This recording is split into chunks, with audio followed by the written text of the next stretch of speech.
Maraming bata ang dinukot, na deport at pinatalsik. Tinatanggap na natin ngayon ang kabataan mula sa lahat ng rehiyon ng bansa. Gusto naming maiuwi ang lahat. Gusto kong bumalik ang mga bata habang bata pa sila. Umuulit ang kasaysayan. Nagpapakawala ang Russia ng matitinding kalupitan sa ilang bahagi ng sinakop na Ukraine. Ang mga kalupitang ito ay sumisigaw ng isang bagay na inakala ng buong mundo na naiwan na natin noong ika-20 siglo. Sa unang tingin, parang pag-unlad ang mga kilos ng Russia sa mga lungsod ng Ukraine. May mga pangako ng trabaho, pabahay, at pagbabago. Ngunit sa likod nito ay may sistemang nagdudulot ng mga nakakabahalang tanong. Bakit papunta sa silangan, sa malamig, at nagyeyelong Siberia? Ang mga tren. Bakit may ulat na ang mga pamilyang Ukranyano ay hinihiwalay sa mga checkpoint? Bakit parang hawig sa bagay na akala ng mundo'y matagal nang nalibing ang bagong nakakatakot na plano ni Putin? Para maintindihan ang nangyayari, kailangan mong lampasan ang mga opisyal na slogan at tingnan kung ano talaga ang nangyayari sa aktual na sitwasyon.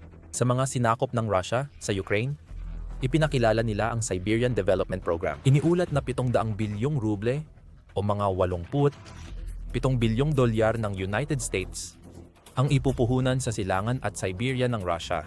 Inilalahad ito sa publiko bilang proyektong pang-ekonomiya para bumuo ng industrial na kumpol, lumikha ng trabaho, at buhayin ang malalayong rehiyon ng federasyon. Sa papel, mukhang makabagot voluntaryong inisyatiba ito para sa infrastruktura.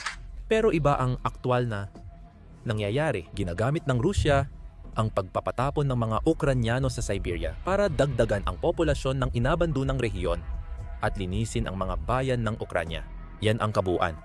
Sinasabing voluntaryo ang pagmamarket, pero mahirap naman talagang tumanggi. Hindi ba? Habang nagsasalita tayo, dinadala ang mga pamilyang Ukranyano sa transport hub, sinasakay sa tren, at inilalayo ng libu-libong kilometro mula sa kanilang tahanan. Sanay na sila doon, buong buhay nila. May mga balita tungkol sa mga magulang at kapitbahay na nawawala sa mga checkpoint ng walang paliwanag. Pati mga kalye sa ilang lungsod ay bakante na. Wala na ang dating mga residente. May mas masahol pang nangyayari sa pagitan ng checkpoint at ng tren. May network ang Rusya ng mga sentro ng pagsasala sa Donetsk at Zaporizhia Oblast na may hindi bababa sa 40 aktibong lugar. Sa ngayon, hinihiwalay ang mga laki, iniinteroga, minsan binubugbog o mas malala pa, tapos pinapadaan sa mga database ng Federal Security Service. Ang hindi mapagkakatiwalaan ay bigla na lang nawawala. Ang mga babae at bata ay ilang araw naghihintay sa sementadong sahig ng mga bodega. Pagkatapos matatakan ang papeles, binibigyan ng maleta ang bawat pamilya at pinapapila sa plataporma. Tinutukoy ito ng Moscow bilang security screening. Pero ang lahat ng dumaan dito ay tinatawag itong bagong Lubyanka, na may kasamang mga bago ng hayop. Lagi raw oportunidad ang dahilan ayon sa mga opisyal ng Russia. Pero habang sinusuri, mas nagiging malinaw ang totoo. Hindi talaga ito tungkol sa pagtulong sa mga malalayong rehiyon. Ito ay tungkol sa pagpapaalis sa mga Ukrainyano sa kanilang lupa at pagdadala sa Russia para mas madaling kontrolin. Nabunyag na may mga kota talaga na itinakda ng Moscow. Bawat sinakop na distrito ay tinataya kung ilang pamilya ang kailangang maiproseso, ilang bata ang ipapasok sa mga paaralan sa Siberia, at ilang manggagawa ang ipapadala para punan ang kakulangan sa paggawa. Tahimik lang ang lokal na administrasyon sa mga bilang na ito, at basta na lang ipinapatupad, hindi iniintindi ang kagustuhan ng tao. At kahit para sa mga sumusunod, ang Siberia ay hindi isang panibagong simula. Dumarating ang mga pamilya at nakikita ang wasak na infrastruktura, matinding taglamig, at mahigpit na pagbabantay ng sistemang nais silang panatilihing lumilipat. Parang pagpapatapon ang ipinangakong oportunidad. Ang programa ng Rusya ay sa pilitang pagpapaalis, hindi muling paninirahan, at pinapatakbo ng mga kota mula sa mga hindi apektadong tao. Tahimik at tuloy-tuloy ang demograpikong inhinyerya sa sinakop na Ukraine. Nakakabaliw man, pero hindi ito bago. Iyan ang dahilan kung bakit ito nakakakilabot. Inuulit ng kasaysayan ang sarili nito, at hindi mo maaaring baliwalain ang mga alingaw nito. Ang ginagawa ng Russia sa sinakop na Ukraine ngayon ay kahawig ng ginawa noon ng Soviet Union gamit ang kilalang-kilalang sistema ng gulag. Ang mga gulag ay hindi lang bilangguan, kundi malalawak na labor camp network sa Siberia at iba pang malalayong lugar. Milyon-milyong tao, kasama ang mga politikal na tutol, etnikong minorya, at karaniwang mamamayan na inakusahan ng kawalang katapatan, ay pinadala sa silangan. Ang opisyal na wika noon ay tungkol sa muling edukasyon at paggawa. Ngunit ang totoo, ito'y ukol sa kontrol. Nagkahiwa-hiwalay ang pamilya at nasira ang komunidad. Pinilit ang mga tao magtrabaho sa railes, minahan, at pabrika sa malupit na kondisyon, kadalasan sa nagyayelong ilang, kung saan araw-araw ay laban para mabuhay. Tingnan mo ang Siberian Development Program. Iba lang ang salita, pero pareho pa rin ang lohika. Sinasabihan ang mga Ukrainyano na binibigyan sila ng pagkakataon. Pero ibang kwento, ang sinasabi ng mga tren na papuntang silangan. Tulad ng gulag noon na pinuno ang mga rehiyon at pinalakas ang industriyang Soviet, ang relocation ngayon ay para punan ang kakulangan sa manggagawa sa Siberia at bawasan ang populasyon ng Ukraine. Itinakda ang mga kota mula sa Moscow at ipinatutupad ng mga sundalo at pulis, tulad ng ginawa noong mga nakaraang dekada. Lumalagda ng mga papeles ang mga matatanda. Hindi maintindihan kung bakit inilalagay ang mga bata sa paaralang binubura pagkakakilanlan nila. Dumarating ang mga pamilya sa lugar na sira, ang infrastruktura at malupit ang taglamig. Laging binabantayan ng sistemang gustong mapasunod sila. Nakakatakot ang pagkakatulad. Noon gulag, ngayon deportasyon. Pareho silang umaasa sa makinarya ng sapilitang paglipat, pagwasak ng komunidad, at pagbabago ng pagkakakilanlan sa ilalim ng matinding presyon. Ginagamit nila ang burokrasya para pagtakpan ang pamimilit gamit ang mga dokumento at opisyal na slogan. At pareho rin ang kanilang layunin. Basagin ang paglaban, pahinain ang kultura, at pagtibayin ang kapangyarihan. Kaya tinawag ito ng maraming tagamasid na Gulag 20. Maaaring iba ang itsura nito sa mga kampo ng 1,900 at 30 S at 1,900 at 40 SS, pero pareho pa rin ang diwa, deportasyon, asimilasyon at kontrol ay sabay na ginagawa. Ang bawat pamilyang inilipat ay bahagi ng mas malaking plano. Lahat ito ay planado. Walang aksidente. Ang Unyong Soviet ay minsan nang nagtayo ng imperyo nito sa pamamagitan ng sapilitang pagpapalipat ng mga tao. Naranasan ito ng mga Crimean, Tatar, Chechen, Polako, Ukrainyano, at iba pa. Ngayon, sinusubukan ng Rusya ang parehong plano na inangkop para sa makabagong panahon. Nag-iba na ang pangalan at slogan. Pero pareho pa rin ang sistema. Ang nangyayari sa Ukraine ay hindi lang patakaran, kundi sandata na ginagawang pagpapatapon ang paggalaw, pamimilit ang burokrasya, at kontrol ang oportunidad. Kapag tiningnan sa kasaysayan, mahirap iwasan ang konklusyon. Ito ang Gulag 20. At kapag nailipat na ang mga tao, magsisimula na ang susunod na laban. Ang laban para sa mismong kultura. Ang Russification sa sinakop na Ukraine ay di lang pagtaas ng ibang watawat o pagpapalit ng batas. Kampanya ito para burahin ang identidad ng mga Ukrainian at palitan ng Russian. Simple pero makapangyarihan ang mga gamit. Pasaporte, kontrol sa ari-arian, bagong sistema ng paaralan, at paglipat ng populasyon. Lahat nagtutulungan parang makina. Pagkatapos ng deportasyon at sa pilitang paglilipat, susunod na ang Russification. Hindi ito unti-unting pagbabago ng kultura o basta nangyari. Ito ay planadong pagsisikap na gawing bahagi ng Russia ang mga nasakop. Ang kaisipan sa likod nito ay direkta. Kung mababago mo kung paano tinitingnan ng mga tao ang kanilang sarili, makokontrol mo na rin ang lahat ng kanilang ginagawa. Pinapakita ng Medopol ang totoong nangyayari. Kailangan mong maging Ruso sa papel para mabuhay doon. Kung wala kang Russian passport, hindi ka makakakuha ng tulong medikal, trabaho, o maprotektahan ang iyong tahanan. Ginamit ng mga opisyal ng pananakop ang batas sa inabandonang ari-arian para kunin ang mga apartment. Kahit tumakas lang ang mga tao para iligtas ang sarili. Pagbalik ng mga pamilya, nadadatnan nilang may ibang tao nang nakatira sa kanilang mga bahay. Maraming bagong dating mula Russia ang may dalang murang pautang, benepisyo, at pangakong katatagan. Kasabay nito, pinalitan ng mga paaralan sa lungsod ang kasaysayan at wika ng Ukranya ng mga kwentong Ruso, makabayang aralin, at Youth Military Club. Bawat bahagi ng araw-araw na buhay ay nagpapaalala sa mga tao na ang pananatili ay nangangahulugang maging isang taong hindi nila pinili. Ang Crimea ang pinakamalinaw na halimbawa kung paano binabago ang mga populasyon. Mula nang makuha ng Rusya noong 2,000 at 14,000 Ruso, ang lumipat at binago agad ang demografiya roon. Ang mga Crimean Tatar na nagsalita laban sa okupasyon ay pinaalis sa pamamagitan ng presyon, pag-aresto at takot. Nagbigay ang estado ng pautang, insentibo at trabaho sa mga Rusya para manirahan doon. Tinawag ng Moscow itong pag-unlad. Ito ay mabagal at maingat na pagpapalit ng populasyon na sentro ang mga pasaporte sa sistemang ito. Sa Medopol at iba pang sinakop na lungsod, sinasabihan ang mga residente na kailangan nila ng Russian na pasaporte para magkaroon ng karapatan, makagamit ng ospital, legal na ari-arian, at manatili sa kanilang tahanan. Ginagaya nito ang sistemang Soviet, kung saan ang internal na pasaporte ang nagtatakda kung saan ka pwedeng tumira, magtrabaho o maglakbay. Pareho pa rin ang ideya ng makabagong bersyon. Nagbago lang ang pabalat. Ang dokumento ay lifeline at bitag. Kapag tinanggap mo ito, itinuturing ka na ng Russia bilang mamamayan nila at ginagamit iyon para bigyang katwiran ang iba pa. Target din ang mga paaralan. Tinanggal ang mga aklat at aralin ng Ukrainian. Tinuruan ang mga bata ng wikang Ruso, kasaysayan at ideolohiya ng Russia. Ang Young Army ay nagsasanay ng kabataan sa estilong militar at nagpapalakas ng katapatan. Bilyong halaga ang ginastos ng Russia sa makabayang edukasyon. Karamihan nito ay napupunta sa mga paaralan at sinakop na teritoryo. Dinadala ang mga bata sa mga lungsod at museo ng Russia at sinasabing ito ang kanilang tunay na bayan.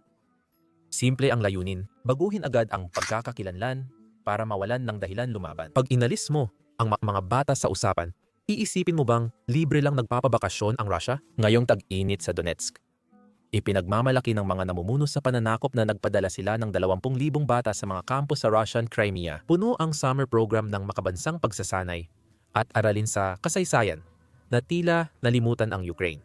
Hindi pinaniniwalaan ng mga analista ang brochure. Tinatawag nila itong deportasyon at tsinelas. Inihahanda ang susunod na henerasyon na magbigay galang sa Moscow bago matutunan ng Kiev. Tumatanggap ng postcard ang magulang, habang ang mga bata ay nagkakaroon ng bagong pananaw at may bonfire na kantahan. At iyon pa lang ang malambot na bersyon. Tahimik ding inilipat ng Russia ang hindi bababa sa 6,000 at ayon sa iba ay hanggang 3,000 at 1,000 batang Ukrainian sa mga ampunan at foster families sa Russia. Bukod sa mga kampong ito, sa sinakop na teritoryo, tinatanggalan ng karapatan ang mga magulang sa pamamagitan ng gawa-gawang kaso.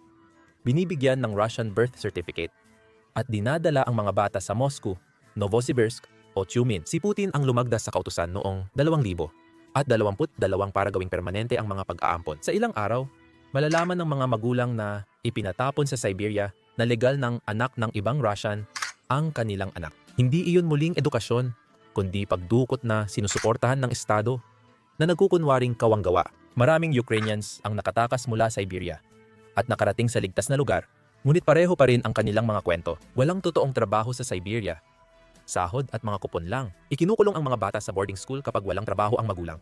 At linggo-linggo, kumakatok ang Federal Security Service, isang taga-Kherson, ang diretsong sinabihan.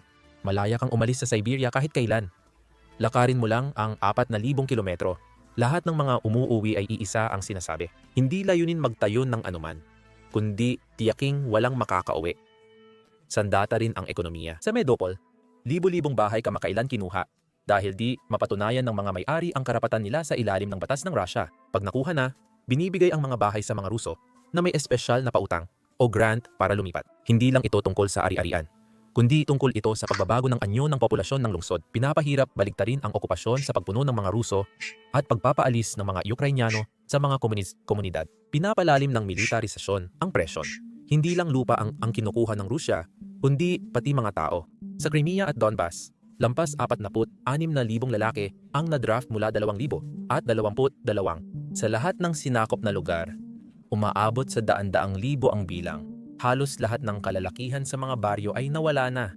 Ang mga kalsadang dati ay puno ng mga lalaki, ay ngayon ay tahimik at walang laman. Ang sapilitang pagpapasundalo ay kumukuha ng mga taong pinakamalamang na lumaban. Kapag natawag na, ang mga lalaking ito ay isinasama na sa makinarya ng militar ng Rusya. Nagsasanay sila sa Rostov at Krasnodar.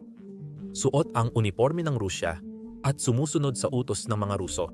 Marami ang napipilitang pumirma ng kontrata na ayaw nila at sinasabihang walang saysay ang pagpili nila na ginagamit para sirain ang kanilang pagkakakilanlan. Ang lalaking na draft sa Luhansk o Kherson ay hindi na kinikilalang Ukrainian. Muling kinategorya siya bilang Ruso at ginamit sa digmaan laban sa sariling bansa. Malupit itong paraan para pilitin ang katapatan at putulin ang ugnayan sa kanilang tahanan, lalo na sa mga lalaking walang Russian na pasaporte. Kung wala iyon, hindi sila makakapagtrabaho, makakapag-aral, o makabili ng SIM card. Pag nakuha nila ang pasaporte, pwede na silang matawag sa draft at halos di na makakatakas. Sabi ng mga grupong pangkarapatang pantao, ang conscript sa mga sinakop na teritoryo ay ginagawang expendable sa harapan. Ginagamit ang ilan bilang panangga ng katawan ng mga sundalong Ruso. Sa sistemang ito, may parusa ang pagtangging maglingkod, kaya di ka makakatakas. Sa Crimea, Daan-daang kaso ang isinampa laban sa mga lalaking tumutol. Kahit may multa at probasyon, hindi pa rin napipigilan ang draft. Nababalot ng takot ang mga pamilya dahil sa bantang ikulong ang sino mang tutol at maaaring kunin ang kanilang mga anak na lalaki kahit kailan. Hindi na maitatanggi ang katotohanan sa mga numero. Bago ang pananakop, nasa 6,000 lalaking taga-Crimea kada taon ang nadadraft. Pagkatapos ng 2,000 at 22 biglang tumaas ang bilang na iyon. Libo-libo pa ang kinuha mula sa Donetsk, Luhansk, Zaporizhia at Kherson. Sa 2,000 at 24 nagkaroon ng conscription na daan-daan ang nadala. Patuloy na sinasabi ng Ministeryo ng Depensa ng Rusya na normal lang ito. Pero malinaw na pinipiga ang mga teritoryong ito para pakainin ang digmaan ng Moscow. Gaano nga ba kabilis ang galaw nito? Sa 2,000 at 25, sabi ng mga ulat, inalis ng Rusya ang dating spring at fall draft sa sinakop na teritoryo noong Oktubre at pinalitan ng buong taong conscription. Minsan 300-500 lalaki mula sa lahat ng age group ang kinakalap tuwing ilang linggo sa Melitopol at Berdyansk. Hindi na naghihintay ang Moscow. Kinukuha na lang nila agad ang kailangan para mapanatiling gumagana ang gilingan ng karne. Nagbabago ang demografiya at ramdam ang pinsala. Nawawalan ng mahal sa buhay ang mga pamilya, lalo na ang mga haligi nila. Lumalaki ang mga bata na walang magulang at mag-isang binubuhay ng mga babae ang pamilya. Maraming lalaking na draft ay di na nakakauwi. Libo-libo na ang namatay mula Crimea. Marami pa ang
kukuha ang social media influencer para i-promote ang mga proyektong muling pagtatayo ng Russia at magmukhang normal ang sitwasyon.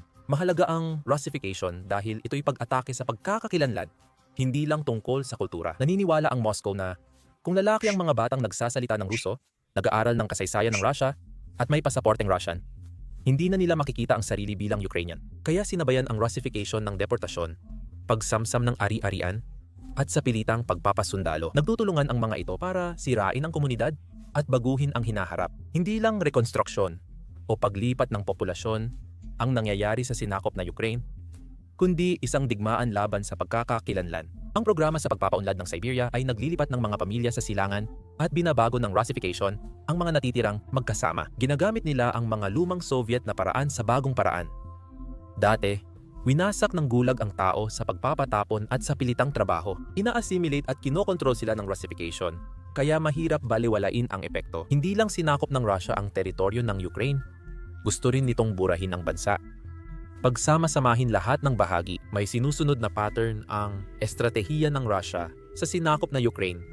Hindi ito basta hula-hula. Madalas gamitin ng Kremlin ang paraang ito para baguhin ang teritoryo, pahinain ang oposisyon, at gawing umaasa sa Moscow ang mga tao. Kapag naging ganap na ang pagdepende nila, mas mahirap nang kumawala. Bawat sinakop na rehiyon ay tinatrato bilang bahagi ng mas malaking plano sa pamamagitan ng pagpapalit kung sino ang nakatira roon, kung anong wika ang itinuturo sa mga bata, at kung aling mga batas ang kailangang sundin ng mga tao. Ang Rusya ay gumagawa ng sistemang unti-unting nagtutulak ng katapatan sa Kremlin. Parang makina ang sistemang ito. Sunod-sunod ang proseso at kadalasan, nauuna ang deportasyon. Kinukuha ang mga pamilya sa kanilang tahanan. Sinisira ang mga komunidad na pwedeng lumaban kapag nagkahiwa-hiwalay ang mga tao. Sinimulan ang Russification. Pinalitan ng Russian passport ang Ukrainian. at Russian history at literature na ang tinuturo sa mga paaralan. Binago ang patakaran sa ari-arian para gantimpalaan ang sumusunod sa patakaran ng Moscow. Binabaha ng kontroladong media ang araw-araw na buhay ng mga naratibo ng Russia. Kapag wala ang tao sa sariling kultura at impormasyon, madali silang maimpluwensyahan at mapasunod sa sapilitang pagpapasundalo. Pinipilit sumali sa hukbong Ruso ang mga lalaking nasa sinakop na teritoryo. Nakakulong sa isang sistema kung saan ang pagtanggi sa utos ay maaaring manghulugan ng pagkakakulong. Marami ang napipilitang lumaban sa malayong lugar, suot ang uniforme ng bansang kumuha ng lahat mula sa kanila. Magkaugnay ang mga hakbang na ito. Bihira nang makabalik ang mga pamilyang ipinadala sa Siberia. Ang mga batang edukado sa Ruso ay lumalaking malayo sa sariling kultura. Ang mga lalaking nire-recruit sa militar ay napipilitang lumaban para sa estadong kumitil sa kanilang karapatan. Kapag nagsabay ang mga mekanismong ito, unti-unting nawawala ang pagkakakilanlan ng mga Ukrainyano at tumitindi ang kontrol ng Moscow. Malupit na ang mga aksyong ito, labag pa sa batas internasyonal. Ang sapilitang paglilipat, sapilitang pagbibigay ng pagkamamamayan at pagre-recruit ng mga taong naninirahan sa sinakop na lugar ay itinuturing na mga krimen ng digmaan. Pare-pareho ang pattern sa Crimea, Donbas, Mariupol at iba pang sinakop na lugar. Nagpapadala ang Moscow ng kota na ipinatutupad ng lokal na opisyal. Kinukuha ang ari-arian ng pamilyang tumatakas o ayaw ng pasaporteng Ruso. Hindi ito aksidente. Ito ay patakarang ipinatutupad ng mga ahensya ng gobyerno at serbisyong panseguridad. Nakikita ito ng buong mundo. Pero magkakaiba ang mga reaksyon. May mga bansang matindi ang paninindigan. Tinutukoy ang mga aksyon bilang paglabag sa Geneva Conventions, habang ang iba ay nag-aatubili dahil sa takot sa tensyon sa Moscow o sariling problema. Nagkakatugma ang salaysay ng mga pamilyang ipinatapon at nagpapakita ang tala ng sapilitang pagkuha na buong pangkat ng edad ang dinadala sa militar ng Rusya. Nangangalap ng dokumento ang mga internasyonal na korte at sinusubaybayan ng mga human rights group ang mga kaso. Lumalakas ang panawagan para sa pananagutan. Sa sentro ng sistemang ito ay ang Siberia, lugar na may mahabang, madilim na kasaysayan sa loob ng maraming siglo. Ipinapadala pa rin ng Imperyong Ruso roon ang mga hindi kanais-nais na populasyon hanggang ngayon. Ang mga pamilyang mula Ukraina ay dinala sa libu-libong kilometro ang layo sa malamig na klima, malalayong lugar, at matinding pagdepende sa estado. Ipinapadala. Hindi ito tungkol sa oportunidad, kundi tungkol ito sa pag-iisa at kontrol. Pinapalayo nito ang mga tao sa tahanan. Halos imposibleng makauwi. At may malamig na aspeto ng ekonomiya na madalas di napapansin. Ang Siberia ay hindi lang kulungan para sa mga Ukrainyano, kundi puso rin ng industriya ng langis at gas ng Rusya. Ang mga deportadong manggagawang iyon ay direktang dinadala sa mga Arctic na bukirin at mga proyekto ng pipeline na nagpapanatiling puno ng pondo para sa digmaan. Bawat bariles na pinapagana ng mga Ukrainyano ay tumatawa sa parusa ng kanluran at napupunta sa refinery ng China o India. Kasabay nito, ang paglipat ng mga tao sa silangang Ukraine at pagdami ng mga Russian doon ay nagdudulot ng bagong problema sa NATO sa daan-daang kilometro pa kanluran. Ang mga demograpikong tagumpay ngayon ay nagiging problema ng militar ng Poland, Romania at Baltics sa hinaharap. Ipinapakita ng Rusya ang lahat ng ito bilang normal na pamamahala o pag-unlad. Mas malungkot ang katotohanan. Ang 700 bilyong rubles ay hindi napupunta sa mga pamilyang Ukrainian o bagong bayan sa Siberia. Diretso sa mga malalapit kay Putin tulad nina Rothenberg at Timchenko, napunta ang mga kontrata para sa pabrika, kalsada at halos walang lamang pabahay. Silang mga oligarkong nagpatayo ng Crimean Bridge at ng palasyo niya sa Black Sea. Kinukuha nila agad ang pera, habang nananatiling parang multo ang mga bayan dahil hindi naman talaga gustong pumunta ng mga voluntaryo. Samantala, ang mga nasamsam na apartment sa Medopol at Melitopol ay ibinibigay sa mga opisyal ng Russia at mga tapat sa kanila sa halagang 10 sentimo kada dolyar. Hindi lang bansa ang winawasak ng digmaan.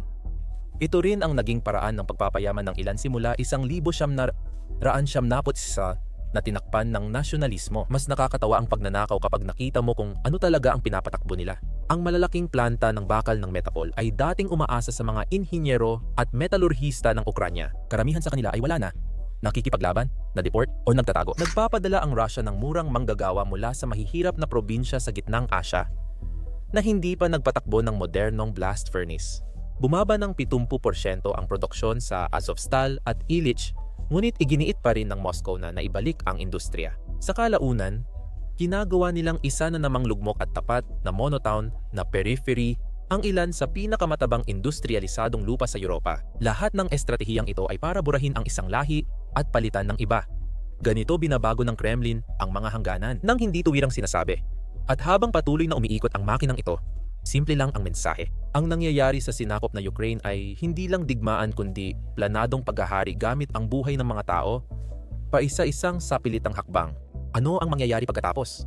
Kung walang hahadlang sa sistema, hindi sabay-sabay darating ang mga kahihinatnan. Dahan-dahan itong aagos, sunod-sunod na alon. Sa maikling panahon, hindi bumabagal ang sistema, bagkus ay kumakalat pa ito. Patuloy na lumalaki ang mga unang alon ng deportasyon. At ang dating nakakagulat ay nagiging parang karaniwan na lang. Ang mga pamilya ay napipilitang lumipat pasilangan. Hindi dahil gusto nila, kundi dahil naging normal na ito sa araw-araw. Lalong humihigpit ang sapilitang pagpapasundalo.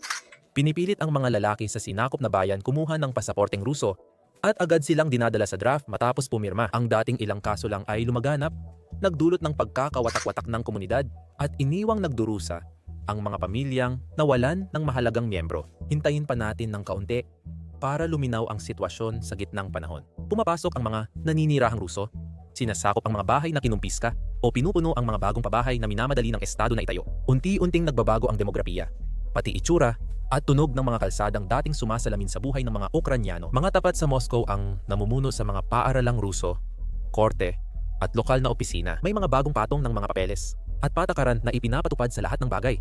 Kaya mas mahirap nang baliktarin ang alinman dito. Ang pansamantalang pamamahala ay nagmumukhang permanente, na parang ang pananakop ay lumalalim na sa lupa. Kung walang hahadlang, malungkot ang kinabukasan. Maaaring lumaki ang buong henerasyon na malayo sa tahanan at putol sa kasaysayan at pagkakakilanlan. Maaaring tumigil ang labanan sa mga harapan, nagiging mga lugar kung saan hindi tuluyang natatapos ang labanan. Pero hindi rin talaga dumarating ang kapayapaan. Nagbabago ang pambansang pagkakakilanlan habang ang mga batang lumaki sa sistemang Ruso ay hindi na nakikita ang sarili bilang Ukranyano. Habang lumilipas ang panahon, nabubura ang kultura, nababago ang pagkakakilanlan, at nag-iiba ang mapa kahit walang opisyal na anunsyo. Huwag mo akong maintindihin ng mali. May mga paraan para pabagalin ang sistemang ito kahit seryoso ang sitwasyon. Ang pagpapatigil sa makinang ito ay nangangailangan ng higit pa sa mga talumpati. Nagsisimula ito sa pagbubunyag ng mga nangyayari. Habang dumarami ang ebidensyang lumalabas, mas nagiging mahirap para sa Moscow na magtago sa likod ng mga palusot. Ang mga parusa na nakatuon hindi lang sa estado, kundi pati sa mga opisyal na nagpapatakbo ng sistema, ay maaring makapagpabagal ng mga pangyayari. Tumaas ang personal na panganib para sa nagpapatupad ng mga pulisyang ito dahil sa mga kaso sa international na korte. Ang mas matinding presyon mula sa mga kaalyado, sa politika at ekonomiya, ay nagpapamahal sa pagpapatakbo ng makinarya. Hindi madaling sagutin ang mga ito, pero kapag pinagsama, pwedeng mapigilan ang siklo bago maging permanente. Mahalaga rin ang mga nangyayari sa loob ng sinakop na lugar. Isang guro na patuloy na nagtuturo ng wikang Ukranyano sa isang tahimik na silid. Isang pamilya na pinananatiling buhay ang kanilang wika at tradisyon sa kanilang tahanan. Mga magkakapitbahay na nagtutulungan para makaligtas sa paglipat-lipat. Ang maliliit at tuloy-tuloy na gawain ay bumabasag sa sistema, nagpapabagal sa pagbabago ng kultura at nagpoprotekta sa pagkakakilanlan. Lalo na kung saan agad pinipigil ang hayagang paglaban. Bawat kilos ng pagpapanatili ay nagsasabi ng isang simpleng bagay. Maaari mong ilipat ang mga tao, pero hindi mo kayang baguhin agad-agad kung sino sila. Nagiging delikado kapag wala nang lumalaban o tumututol.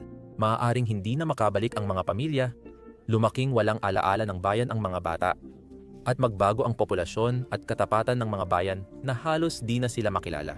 Ang personal at pampulitikang halaga ay lalampas pa sa henerasyong ito. Ipinakita ng kasaysayan na kapag nagsama ang pagbubunyag, pananagutan, at lokal na paglaban, kahit ang sistemang kontrolado ng takot ay maaaring humina o mapilitang magbago. Iyan ang dahilan kung bakit hindi ito maaring baliwalain. Ang Russification at conscription ay bumubuo ng estrukturang humuhubog sa buhay, muling sumusulat ng kultura, at nagpapatibay ng matagalang kontrol. Bawat bahagi ay nagpapatibay sa isa't isa. Bawat hakbang, nagpapagalaw sa makina. Hindi pwedeng manatili ang mundo sa gilid. Mahalaga ang pagbubunyag. Mahalaga ang presyon. Mahalaga ang pananagutan. Ang mga tahimik na lumalaban sa lupa ang huling depensa ng pagkakakilanlan. Kaya kailangan nila ng suporta. Kung di tututulan ang mga polisiyang ito, maaapektuhan ang mga susunod na henerasyon. Kung haharapin ang katotohanan at kikilos, may oras pang protektahan ang komunidad, panatilihin ang pamana, at ipagtanggol ang mga buhay na bumabago sa kasaysayan araw-araw. Babala at agarang panawagan ang nangyayari sa Ukraine. Hindi lang inuulit ng kasaysayan ang sarili nito.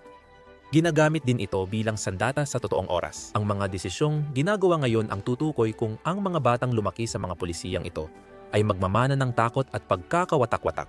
o ang pagkakataong mabawi nila ang kanilang pagkakakilanlan, kultura, at lugar sa mundo. Tumatakbo ang oras at ang pandaigdigang atensyon ang unang linya ng depensa. Isa sa mga problema sa paggawa ng ganitong video na nagpapakita ng maraming drone strike kahit walang nasasaktan, tao or sundalong Ruso. Sa video, kadalasang dinidemonetize or nililimitahan ng YouTube ang aming mga video. Nitong nakaraang linggo, 4 naming video tungkol sa digmaan ang na-demonetize ayon sa YouTube. Ang manfafanista ng mga drone strike or kahit footage mula sa frontlines ay hindi kaaya-aya para sa mga advertiser at kaya nililimitahan ang mga video. Ganito ang modernong digmaan na kinakaharap at sinusubukang lampasan ng mga Ukrainyano. Naniniwala kami na mahalagang maipakita ito kaya inilunsad namin ang aming plataforma Business Basics. Ginawa namin ito mula umpisa kaya walang limitation. Hindi namin kailangang i-blur ang aming drone strike, hindi namin kailangang i-blur ang mga footage sa frontline, at hindi rin namin kailangang i-blur ang pagkasira ng mga base ng himpapawid ng Russia. Bukod pa rito, wala talaga kaming pinapatakbong mga ads sa site. Sa ganitong paraan, hindi na namin kailangang i-censor ang sarili kahit hindi gusto ng advertisers ang mga usapan namin. Hindi namin pinopondohan ang site sa ads kundi sa suporta ninyo para ito sa mga interesado sa ganitong balita. At gusto mong mapanood ang aming mga video na hindi censored at makakuha ng mga bonus na content na hindi namin pwedeng i-upload dito sa YouTube, siguradong sumali ka sa amin sa basicsinsider.com. Maaari mo i-click ang link ang description or i-scan ang QR code sa screen. Sa pagsali, mapapanood mo lahat ng uploaded at future na videos namin. Bukod dyan, susuportahan mo ang coverage at channel namin kaya salamat. Ako si Sam, magkikita tayo sa susunod.